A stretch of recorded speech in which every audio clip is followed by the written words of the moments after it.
And I think, one of the things, we get a lot of inquiries from individual parents and teachers and students asking a simple question, but a really important one.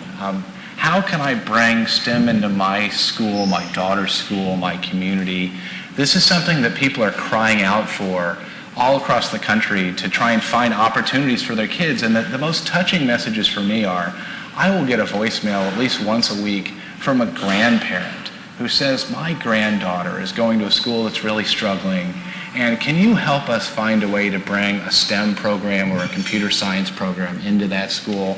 I want them to find a job. I want them to care about education. And I think that goes to the heart of some of the things that we've already talked about and that Governor Hutchinson talked about people see this as an opportunity, and they don't see STEM or computer science in abstract terms. They see it in terms of their own lives and in terms of their opportunities for the future. Mm-hmm. James, you try to raise awareness of this with the administration and Congress. What is the biggest challenge in this space? There's so many issues, so many lawmakers have to go an inch deep on dozens and dozens of issues. What's the most challenging part of doing your job?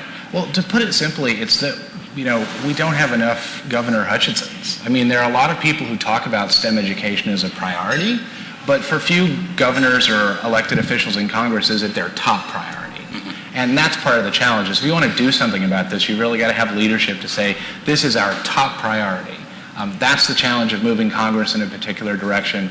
For every legislator there might be 200 people in Congress that will sign on to legislation around computer science, but I want them going to their committee chairman, going to their president, going to the people that matter and say, this is worth it for me. I'm willing to ask for this for my one thing I want in this bill or in the next agenda. Mm-hmm. And along those lines, with Governor Hutchinson, have you seen a campaign where STEM played such a leading role?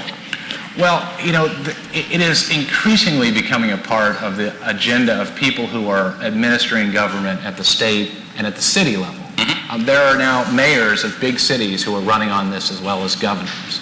An example of this, I'll give an example from Indianapolis.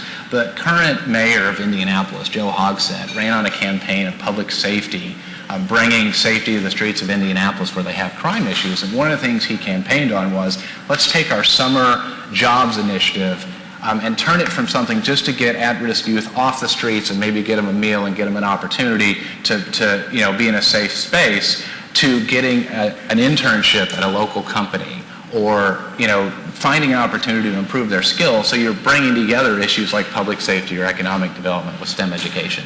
That's something you're seeing across the political spectrum: Republican, Democrat, mayor, governor, President of the United States. They see the connections between these issues. Mm-hmm. Lauren,